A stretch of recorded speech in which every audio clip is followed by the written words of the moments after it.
Hey guys, welcome to the Play for Life Comics Final Order Cutoff Show for 9/3/22.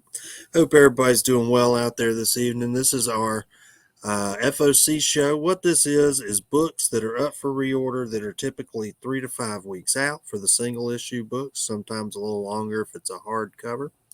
And we do offer 20% off on all these books, and we can ship these. That being said, we do a live show 3 days a week, Tuesday nights and Thursday nights, 8 p.m. Eastern and 9 a.m. on Sundays, where we sell books and ship out to a lot of you guys. So if you guys want to get in on this, we can combine shipping with that stuff.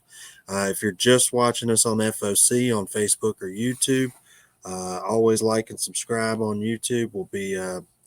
We might be moving solely to YouTube for this one as well. We'll have to see what Facebook does in the coming weeks, but reach out to us and we can quote you some shipping rates and whatnot. We're very reasonable and we pack very well. So without further ado, we're going to jump right into these are books coming out. Most of these are going to be into September, early October. We do have an attached Google Docs sheet, and what that is all the books that we feature. You'll be able to go there, check, you enter your email and phone number, I believe, and name, and you check off which cover you want. Now, we do leave a nice blank space there on the bottom, and what that is for is all the other dozens of books that are up for FOC every week. If you go to previewsworld.com, or if it's a DC title, go to lunardistribution.com. You'll find the FOC listings there. And we tend to steer away from the toys and t-shirts and all that. So we just do for single issue books and hardcovers and trade paperbacks. Now with the hardcovers and trade paperbacks, we are unable to offer the 20% off. Margins are just a little too tight there. So without further ado, we're going to jump right in. First up from Image is Flawed number 1 of 6. This is a good mini-series here, and it's from the writer of Bitter Root, and then who's Chuck Brown, and then also you got Prenzy from Off the Stump or On the Stump, which was kind of a weird story. But anyway, this is Punisher meets Frasier. So this woman is a psychiatrist, and she deals with her patients' problems during the day as a psychiatrist, and then at night she's going out and she is a vigilante, and she's handling things in other ways. I'm sure people tell her things with and unfortunately she's also attracted the attention as a vigilante of an immortal serial killer. Well, there we go. So that could be good. You got a Prenzy B cover. It's definitely got kind of a Bitter Root feel to it there. Prenzy A cover as well. So that could be a good mini series. I like a good mini series because you jump right in, enjoy it, and you don't have to hunt them down hunt down issues for years to come. So on to Onyx. This is a one shot from Image Comics as well. It's Gabriel Rodriguez. And this is the guy who wrote Lock and Key, or artist from Lock and Key. Sorry, Joe Hill wrote Lock and Key. This is about a warrior who comes to Africa in the near future. I believe it's Nigeria, right? Yep, Nigeria, and they have water shortages, food shortages, all this. And so he's trying to save that, and another entity from space has also landed there, and he will have to do battle with them. On to Briar. This is Boom Studios, I believe. Of course, anything kind of horror-based that they do or fantasy-based tends to be really good as of late. Something's Killing the Children. What's the other one? Once and Future. Grimm. Great examples. This is if Sleeping Beauty never got her happy ending. No prince came to save her, so she had to save herself. And she's set in a brutal fantasy world and has to battle day in, day out, and it looks pretty gruesome. German Garcia A cover, Yannick Paquette B cover. Of course, there she is, slaying what is either a big bad wolf or a dire wolf kind of situation. And a Mirka Andolfo C cover. Never disappoints. Night of the Ghoul. Now, this one was the most interesting to me, and it kind of reminded me of a movie I can't remember the name of. But basically, Night of the Ghoul was supposed to be a big time horror movie that was supposed to come out in 1936. It was shot, uh, meant to be sit beside Frankenstein and Dracula as all these classic horror movies. But there was a fire. All the film and the whole cast during a rap party got burned up in this fire when this thing was supposed to come out in 36. Cut to modern days, there's a guy who redigitizes old films and stuff like that. He thinks he finds this thing. And in finding this, he's warned by someone not to mess with it. Yeah, of course he's gonna. Anybody who's told not to mess with something, most people are gonna mess with it. So, Francisco Francavilla, great horror artist. Scott Snyder writing, famous for Batman amongst other things. Great writer, great artist. Could be a really good combo. Dark Horse Comics, 3-issue. I like they've been doing a lot of 3-issue minis lately. That is like short and sweet. You knock it out in a couple months. On to the Roadie, another 4-parter from Dark Horse. Now this one's interesting because I did quite a bit of setting up bands and stuff for years. But he was 35 years prior to this. This guy was a heavy metal roadie, but he was also an exorcist on the side. So cut to modern times, and he's got to go back out on the road to save his daughter who's possessed. So there we go, kind of a rock and roll. And this was written by Tim Seeley from Hack and Slash and Fran Gallen from Lucky Devil. So could be a fun read there. ASM #1 facsimile. I was just talking to Hansel earlier today. They're finally doing some good facsimile stuff. Of course, they did. DC's putting out some killer ones as well with Action Detective, Sandman. You're getting Spider-Man here. Steve Ditko cover, $4 cover price. It comes out to about $3.19 with the 20% off. Hard to beat. Great classic story. Kind of kicked off Marvel after Fantastic Four, obviously. On to AXE Star Fox #1. This is Star Fox's first solo title. It'll be a mini-series going along with the AXE storyline. That's the Avengers, X-Men, Eternals. Of course, they've introduced him in Eternals and a couple of other things. He is Thanos' brother, correct? Yeah. But nothing like his brother. But nothing like his brother whatsoever. So you got a Danielle D. Nicuolo A cover, Kevin Wada B cover, and Chrissy Zullo, which I've been enjoying these. These are kind of cartoony, kind of goofy. But if I'm going to go cartoony and goofy, I kind of enjoy this a little more than Scotty Young personally. No offense to you Scotty Young fans. This is a little more fun for me. So it's just a cool C cover there.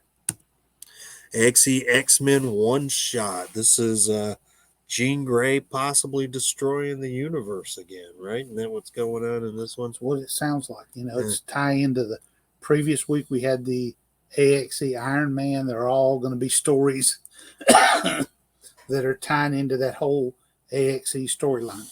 Okay. So you got a great Nick Klein A cover. Art Adams, this is my favorite personally. This is a one shot again. Art Adams Storm cover there kind of reminds me of the Storm look from the Apocalypse movie. Salvador LaRocca connecting variant. Edge of Spider-Verse. So this is a big one. They're introducing some big spiders.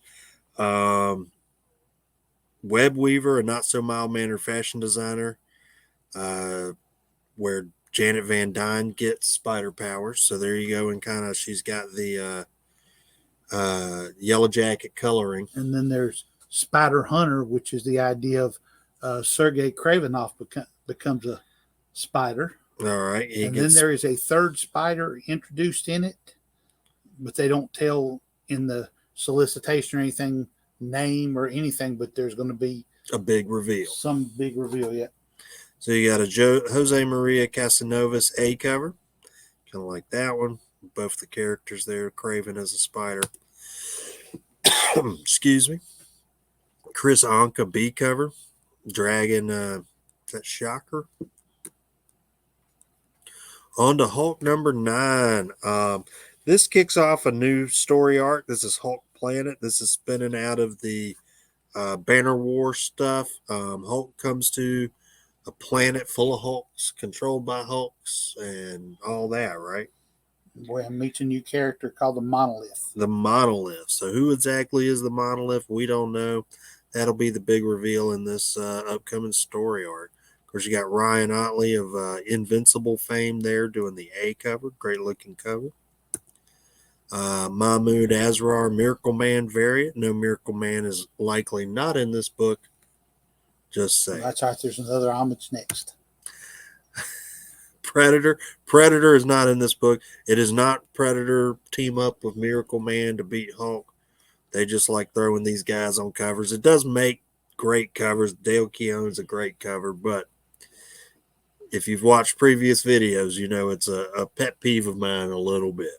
So, okay, this is our one omnibus of the week. Now, I will say right out ahead of time, we do not do 20% off on these. We do offer 20% off on all the rest and any of the books you could pick from Previews World FOC on any given week or Lunar Distributions FOC on any given week that you can also enter on our Google Docs form. These will be full price. Planet Hulk Omnibus hardcover, Jose Ladron Arena cover for $100. And my favorite, the portrait cover by Ladron. Now, this omnibus, it's collecting Fantastic Four from the 98 series 533 through 35.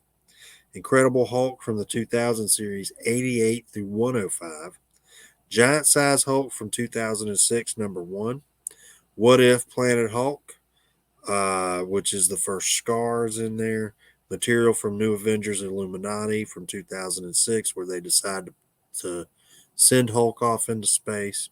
And Amazing Fantasy 15 from 2004, which is the first Amadeus show.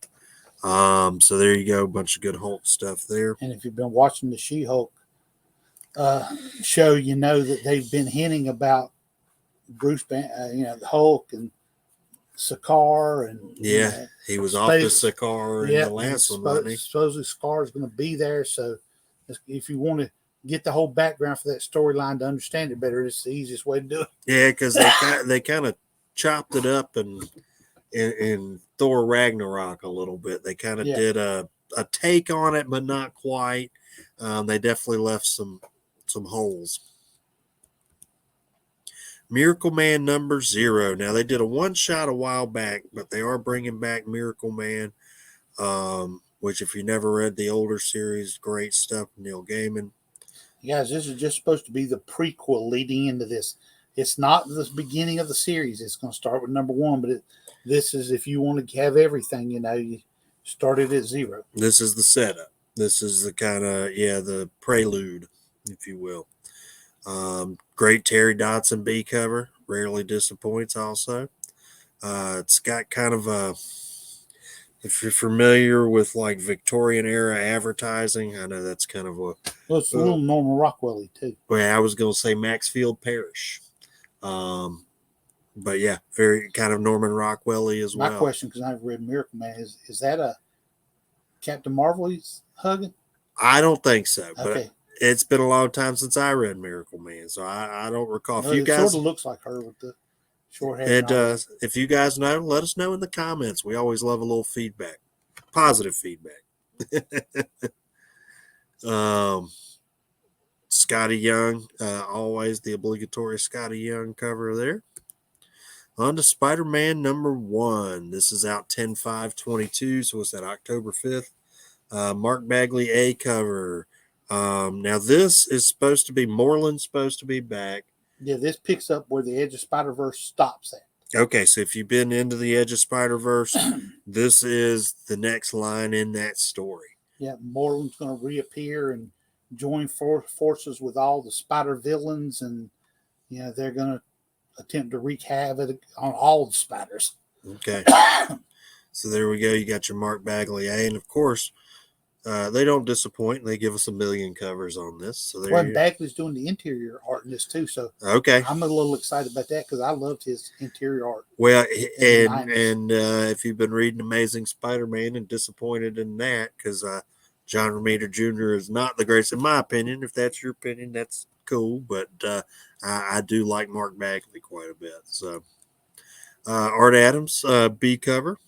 Kind of going. I feel like the two Adams covers we've had this week are, I like them, but they do seem like a little different style he's going for than what I've seen in the past. Bengal connecting variant, image coming soon. Again, there's previewsworld.com. Great way to see all the books coming out and books that come out each week. And they just got some good articles on there. It's worth checking out. It is our distributors, the main comic book distributor in America's website. So Spider-Man blank sketch variant. Spider-Man John Tyler Christopher action figure variant. And this is a $4.99 book, so with our discount, it'll be $3.99. Humberto Ramos cover. Scotty Young cover. On to, I believe this is the last book of the day. Yeah, Neil Adams cover. This is Tomb of Dracula #1 facsimile. So we'll have plenty of these on the Tuesday night show when these come out. But that's a good way to jump in on that series, and just in time for Halloween. Yep, there you go. Get them out to the local neighborhood kids. Get everybody mad. There you go. Well, guys, we do appreciate y'all joining us. Do follow us on Facebook. Send us a like. Subscribe, like on YouTube. We always appreciate that. Tell your friends. Great way to order books. Reach out about shipping, any of that. We do appreciate it. And if you're one that follows our shows, we will see you Thursday night at 8 p.m. Eastern. Thanks, guys. And we do ask that you get orders in by Saturday afternoon at noon. Well, Saturday at noon. There we go. All right. Thanks. Have a good one.